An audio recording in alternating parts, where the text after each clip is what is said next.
Blade dance weapons.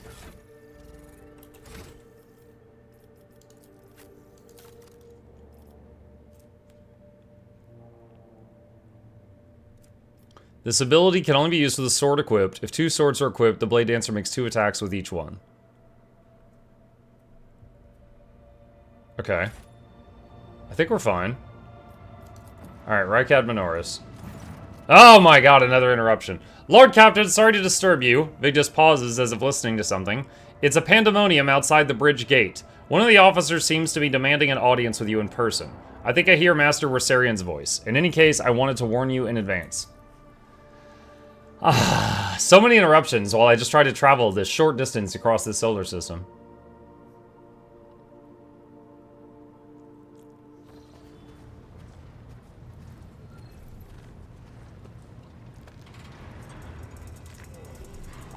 My big obnoxious chair.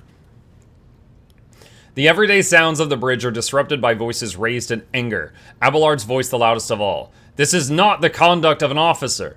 These are the antics of a high-born brat out on a lark. Explain yourself, Lieutenant.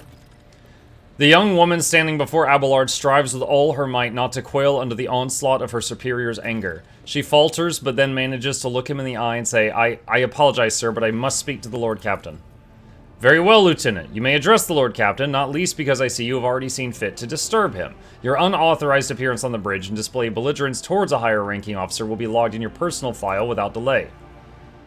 Lord Captain, Lieutenant Avril Vent, requesting permission to speak. Vent falls silent, then adds rashly, on a matter of extreme importance and urgency.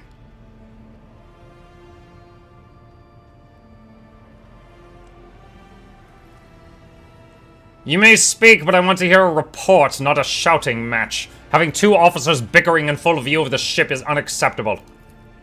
I am sorry, Lord Captain. I thought drastic times called for drastic measures, she exclaimed hotly. This matter cannot wait. Any minute now, an assault unit will be dispatched to the lower decks on orders to crush the workers' strike by any means necessary. But I'm convinced that this step is unwarranted and that the crisis itself was provoked by the actions of one of the senior officers. Vent is almost trembling with tension as she delivers her speech, her face extremely pale.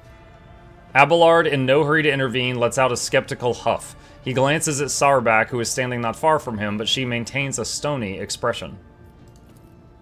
Lord Captain, I urge you to investigate the actions of Seneschal Wersarian and to intervene in what's happening on the lower decks, because very soon we will have a mutiny or a massacre on our hands. Vent reels off the last words as though she knows them by heart. She's clearly been preparing to say them for some time. When she is finished, she casts an anxious glance at Abelard, then you. There's an insurrection in the making aboard my ship and no one has informed me? I would not deem it a problem worthy of the rogue trader's attention. The lower decks, as it so happens, are in revolt. 30-some years ago, we even had a revolutionary leader rise up who dared to establish workers' rule across the entire ship. It took a month to restore order, but even 8 years later, we are still battling rumors that the hero has survived his execution and was on the verge of gathering people to fight against tyranny once more. Abelard scoffs. Needless to say, the rumors were baseless. As to the current situation, we have sufficient enforcers to deal with it. Vent. But on this ship, the word of the Lord Captain carries more weight than a salvo from 100 bolters. I'm sure if the rogue trader addresses the malcontents directly, he will quell the unrest. I dread to think what problem you will disturb the rogue trader with next. Perhaps you will ask the Lord Captain to break up brawls in the mess room. I have already given you the means to resolve this problem, you simply need to use them. If I may, your lordship, sending a hit squad to crush the rebellion is a means of ignoring the problem, not solving it. How did all this start? The situation could boil over at any minute, so I'll give you the condensed version. It all began when the enforcers found a cultist amulet on the body of someone who'd been killed in a drunken brawl. We reported it up the chain immediately, arranged for a cleansing rite to be performed, and opened an investigation. No heretics have been found alive, but the search has brought tensions between enforcers and workers to a head. Where did Seneschal Wersarian come into this? I shall explain, Abelard intones grimly. I beg you to hurry, time is running out. I will not hurry since my competence is under scrutiny. I shall speak for as long as I see fit. There's an established order to the way things are done on this ship, and one of the pillars of that system is that the rogue trader's attention is not distracted by trivial matters. It is the Seneschal's role to ensure that. I've always handled internal problems myself, so of course, when I received information about cultists hiding on the lower decks, I took the matter in hand. So long as I live, not one of the vermin who murdered Theodora von Valancius will find refuge on her ship. You are far too heavy-handed, Seneschal Rorsarian. Arrests, interrogations, mass punishments for entire sectors, it has driven the people to the brink. Vince says bitterly. Now there's a strike on the lower decks, in Depot 4 to be precise. 3 worker clans are involved, but many more are passively supporting them. The situation could degenerate into an all-out insurrection, but when I reported my concerns, the only response I received was an order to dispatch an assault unit and crush the strike with maximum force.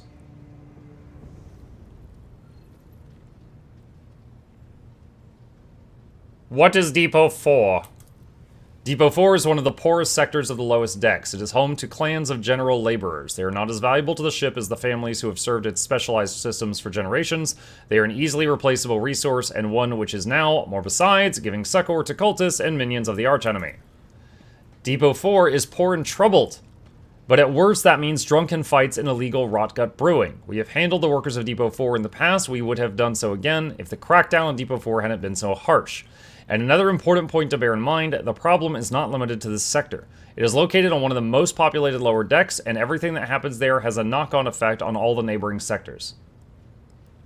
Master-at-Arms, the ship's enforcers report to you, and yet you seem hesitant to provide your own perspective. Lord Captain, unlike Lieutenant Vent, I respect the chain of command and realize that it is not within my right to challenge my superiors. Sarback bows her head in Abelard's direction. However, a moment later, a serpentine smile appears on her lips.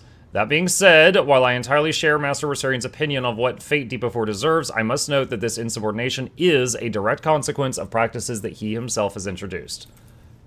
Mistress Sourback, I see you have decided to follow the Lieutenant's example after all. Such behavior does you no credit. Sourback, explain yourself. The ship's regulations state that the Master of Arms is responsible for resolving all matters related to ship's enforcers. And yet, it is no secret that the Seneschal has a tendency to show partiality. Those enforcers and officers whom he has deemed particularly promising, at times, are given permission to approach him for tutelage. I cannot deny Master Rorsarian's experience and insight. The Seneschal has a record of fostering students who have indeed achieved much and demonstrated impeccable performance. However, extending such patronage over the head of their immediate superior encourages disregard for hierarchy among your lordship's servants. Today, an enforcer goes to the Seneschal to report an order from the Master-at-Arms that they happen to disagree with. Tomorrow, they will go to the Lord Captain to object to the Seneschal's order. I notice a pattern in these actions.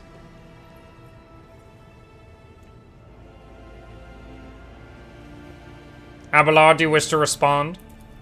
Mr. Sarback, can you recall an occasion where I would encourage an officer to disobey their superior?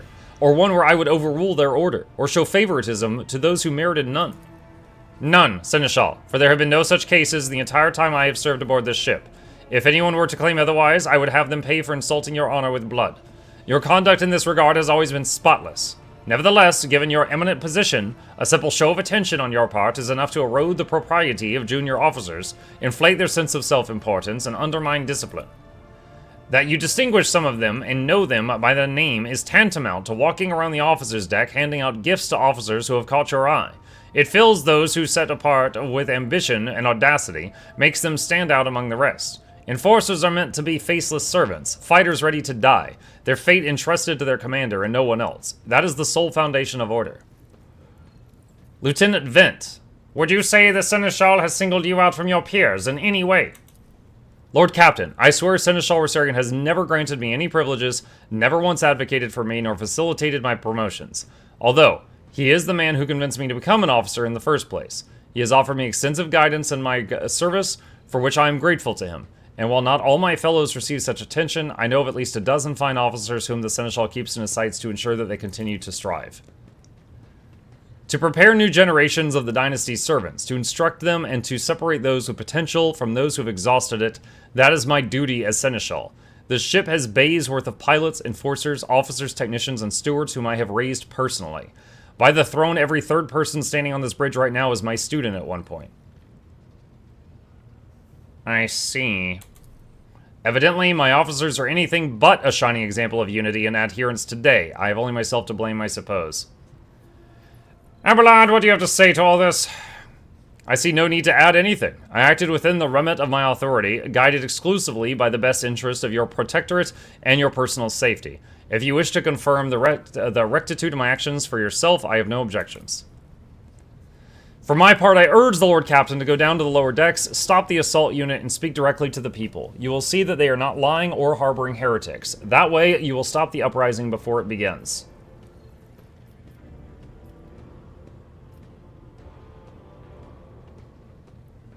I mean, we could say you guys handle this yourself, but it's an opportunity to get more experience.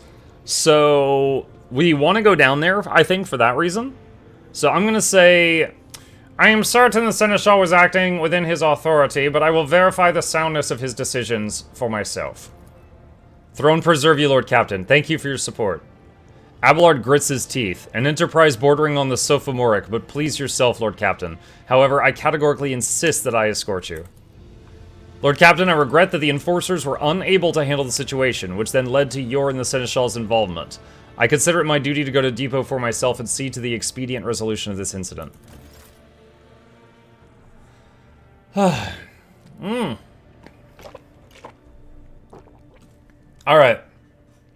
Man. I hate to think how the workers at Depot 4 are going to feel when they see the Seneschal, the Rogue Trader, a Blade Dancer, a non-sanctioned Psychic, a Sister of Battle, and a Mutant come around the corner. It's going to be some major main character energy.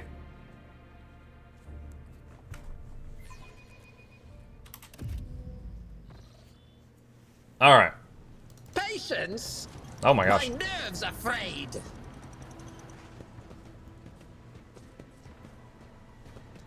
It's Rosarian. Take that, scum. Whoop, whoop, whoop, whoop, whoop.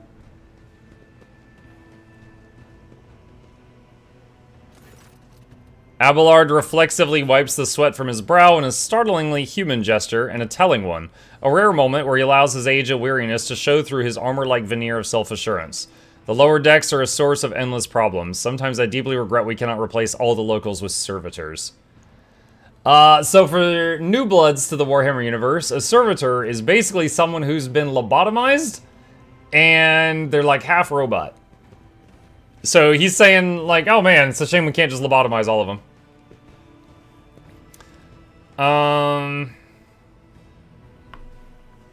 The people dare to disrespect a senior officer. They would not have had the chance to express such disrespect if we were not here, and if the situation had been dealt with by the relevant officers. Abelard grimaces. It is a junior officer's worst failing to pass problems up the chain of command. I've never been able to abide it. I shall say it again, it was a mistake to come here on Lieutenant Vince whim, Lord Captain. I must admit that the lieutenant is by no means the worst material for an officer.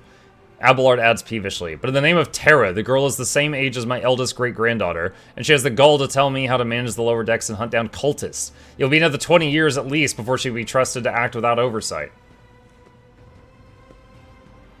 Let's keep moving. We need to get to the bottom of this.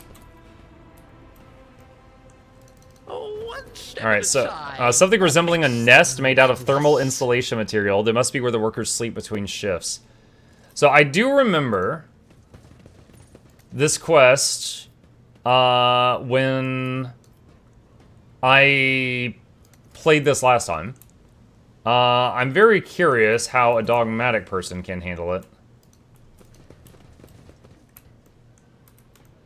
So there's valves, but I can't click on them right now.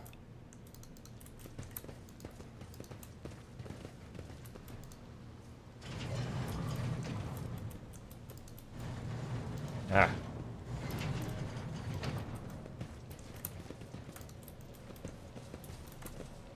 Curiosity sings in my veins. Cargo, machine right set. Still odd that I'm looting cargo from my ship to add it to the cargo of my ship. Inside the box, a string of scratched letters runs along the edge. Different first names, but the same surname. It looks like this box has been passed down in the family from generation to generation.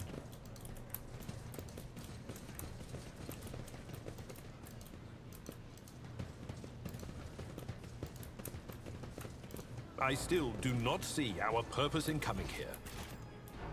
You've made that quite Relax, clear. old man. Going for a stroll on the lower decks every once in a while is good for you. Lets you see how the simple folk live. What lies beyond?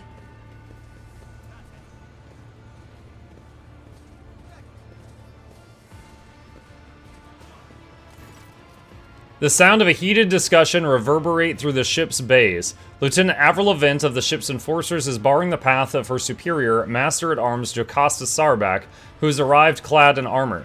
Judging by their expressions and tone, the standoff has dragged on for some time already and has now reached a boiling point. Lieutenant Vent, my patience is wearing thin. I have given you an order. Now get out of the way. I cannot comply with that order, ma'am. Vent looks shaken, but there's fire in her eyes. This is my deck and my sector. So long as this area remains under the Lord Captain's special oversight, no action can be taken without express permission. There are only 3 people who are authorized to make me stand down. The first officer, the rogue trader, and the Emperor himself. So not all my lessons fall on deaf ears, Abelard mutters in crabby approval. He does not clarify whether he means Vince Sarback looming over her or both. Your lordship! Noticing you, the 2 officers snap to attention and salute, their subordinates following suit a moment later. We encountered locals on our way here. Their conduct was outrageous. They even tried to throw things at us. Vince's gaze is full of worry and regret. The people are getting desperate, clearly. They saw the assault unit and they decided they had nothing left to lose. I mean, I apologize, Lord Captain. It is outrageous. I'm sure the people simply didn't recognize you. It wouldn't have occurred otherwise. We will deal with them once the situation is resolved. Whoa. Rogue Trader Oro prays I've been trying hard to get into this but for some reason I just couldn't get into it. Maybe I will finally get it now, Mukluk Dennis. What's up, Valve? Let me know if you have any questions. I'll be happy to answer to the best of my ability. It's a great game. Thank you. What's the situation? Your lordship, my people have locked down the bay where the strikers are, including their leaders. We have the situation under control as far as resources allow. Under control, Lieutenant? I came here to lead an investigative unit, and what do I see? The rabble is on the verge of mutiny. There's nothing to investigate. This simply calls for immediate repressions and firing squads. And you, Vint, are a step away from facing charges yourself. I want to speak to the strikers. Abelard's mouth twists, but he restrains himself and says nothing. Right you are, Lord Captain. Allow me to wish you luck. Hope gleams in Lieutenant Vint's eyes.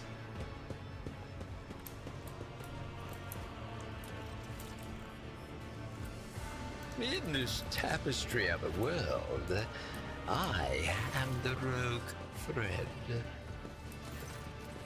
A dozen pair of eyes stare apprehensively at you. The people before you are typical inhabitants of the lower decks.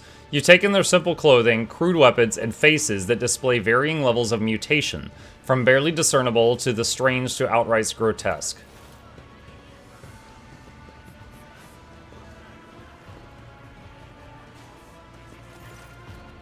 A whisper passes through the crowd and you detect a mixture of fear, astonishment, and joy in their reactions. Finally, 3 people break away from the crowd, an elderly woman and 2 men. These must be their leaders. They bow clumsily before you. The Lord Captain, you've come down to us. We were attacked on the way here. How do you explain that? Here's an explanation for you. The people have been pushed to their limit and now they're lashing out. As if we don't know why these top deck units are being sent down here, like that one there the lieutenant won't let past. Our clans are all inside the bay that's been sealed off, but the lower decks are big. I'm sure there are some people who have had just about enough. We're getting it from all sides. The soldiers have circled the ones who have risen up. A death squad has just arrived. It's no wonder folks are lashing out. Their words seem sincere to you. Oh, I gained XP. Their body language and glances traded between them reveal that the news of the attack has shocked them. Tell me what is troubling you. Why are you striking? Striking? That's news to us, your lordship, says a tall, thin man in worker's garb. All we're doing is asking questions, saying what we think. Shut up, Rivet, snaps the old woman, who turns her hostile dark eyes on you. Here's the deal, your lordship. Your damned enforcers are all over us down here. They say they're looking for cultists. One wrong word and they're reaching for their batons. If they want to punish someone, they turn off the heating to whole bays for weeks at a time, so we get sick and freeze. In my clan, 2 little ones died from inflammation in their lungs, all because of those enforcers. The old woman spits on the floor and rubs at the spittle with the toe of her worn-out shoe. Argenta does not interrupt the workers, but you see the sadness well in her eyes when the children's deaths are mentioned. She quietly whispers a requiem prayer and makes a sign over herself. It's all true. Vent is the only enforcer who stood up for us. It's clear as day who had a mother from the lower decks and who grew up amidships and has no feeling toward us. The grim man with a scarred face throws up his arms. Your lordship, we're no villains here. We're honest workers, your servants. We've plotted no disorder, we went on strike openly, and now we've got guns pointed at us. All we're doing is asking to be allowed to work in peace without being harassed. The persecution started to propose nothing, you say. I was told that one of you was found in possession of a cultist amulet, and that there are heretics hiding here. A cultist amulet? What is that? The gewgaw they found on the dead drunkard? If it was something evil or forbidden, we sure didn't know. The enforcers just said they were looking for heretics among us, and anyone obstructing their investigation would be punished. But now, how could there be heretics here? We know our own people. There have been no new faces around. Definitely not, and if there were, we'd be the first to report them. As for this amulet, or whatever it is, they took it off a dead body.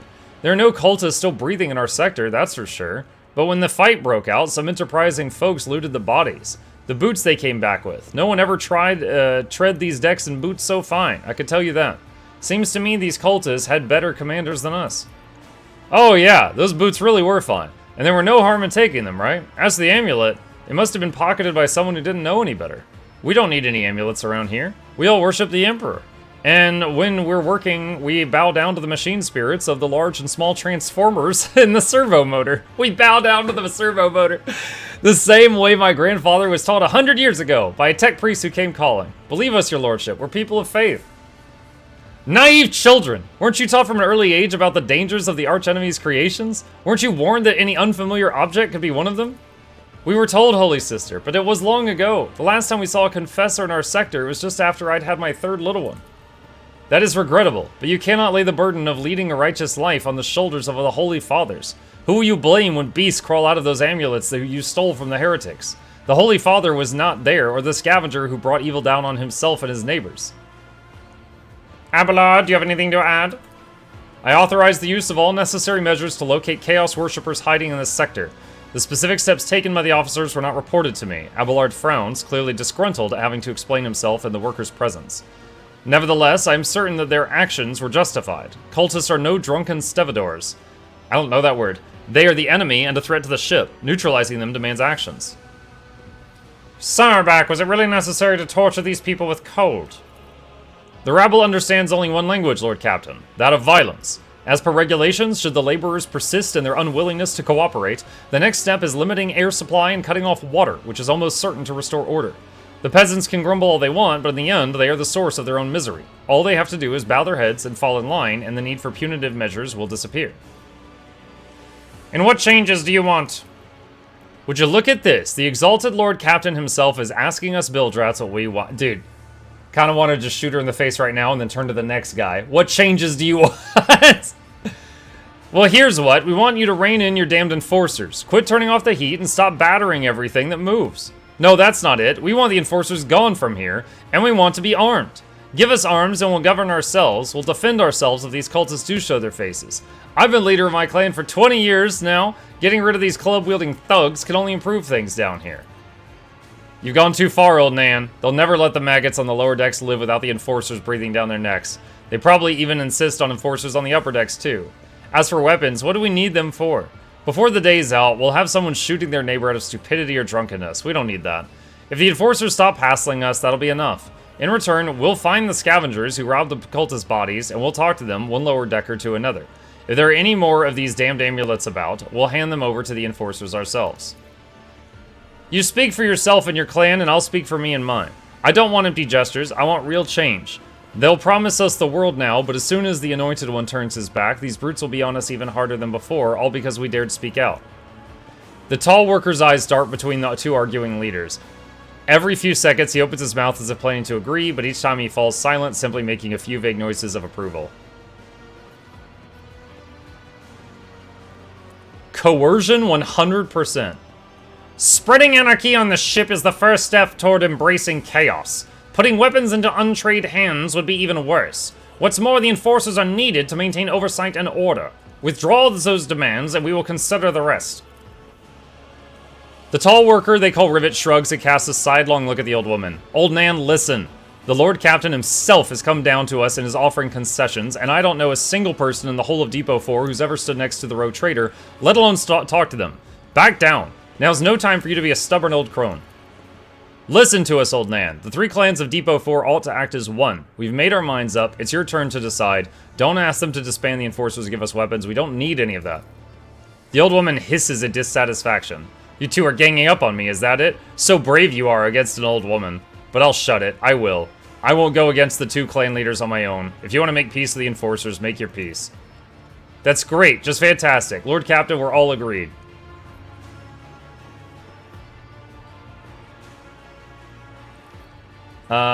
Stevedores are like schleppers. What? Let's see. Master at Arms, where do you stand? Give the rabble a grox, they'll take an agri world, Lord Captain. They only understand brute force and will interpret any concession as a sign of weakness. Giving them weapons and recalling the enforcers would be folly. It would only be a matter of time before we had full-scale mutiny. Thoughts, Abelard? The story about going scavenging for boots and accidentally picking up a heretical amulet doesn't convince me. These people were moments away from rebelling and possibly becoming minions of the archenemy. We would not give them what they want. Even if they did acquire something innocently, purely out of their own stupidity, that does not mean they are not tainted with corruption. What began as petty thievery can turn into a far graver problem. I have seen it before. Abelard's face darkens momentarily. In my second war, there was a sergeant in the Imperial Guard regiment that was stationed nearby. The sergeant took an ordinary pocket knife from the body of a heretic, and his whole unit lost their lives for it. When they finally managed to break into the barracks, they found not a single survivor, only the pocket knife, which had grown through all the rows of beds like a metal-choking vine. So when it comes to scavengers, malcontents, strikers, or whatever they turn into next, my verdict is simple. Give them no quarter.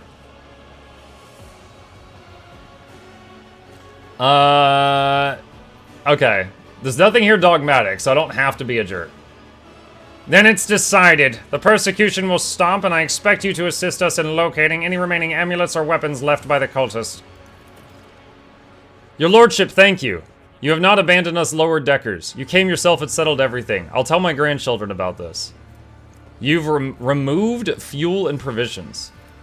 Of course, your lordship. We'll root out any nasty business faster than the enforcers, and we'll leave no stone unturned.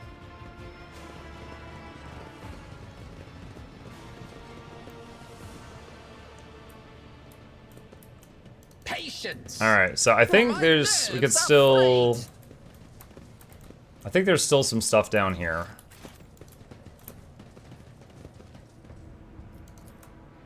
This page is where the start of each shift is marked. The last mark is missing. The workers went on strike.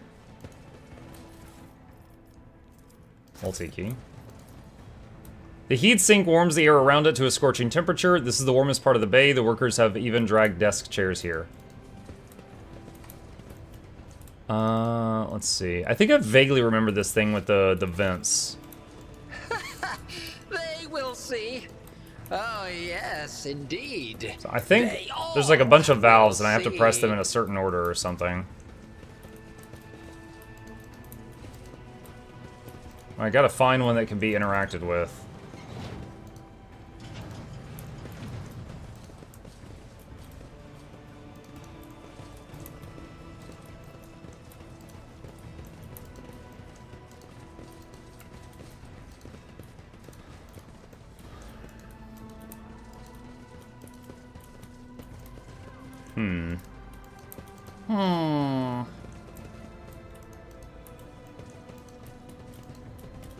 One step at a time amidst the madness. The shadows reveal their secrets. Wait, manometer? The 95%. Vizier. The gauge shows that the steam pressure in this pipe is close to maximum, however does not reach the bars at the other end.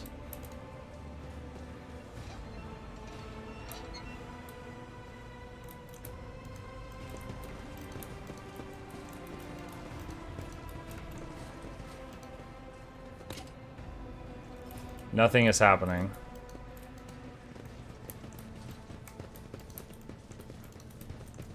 Curiosity sings in my veins.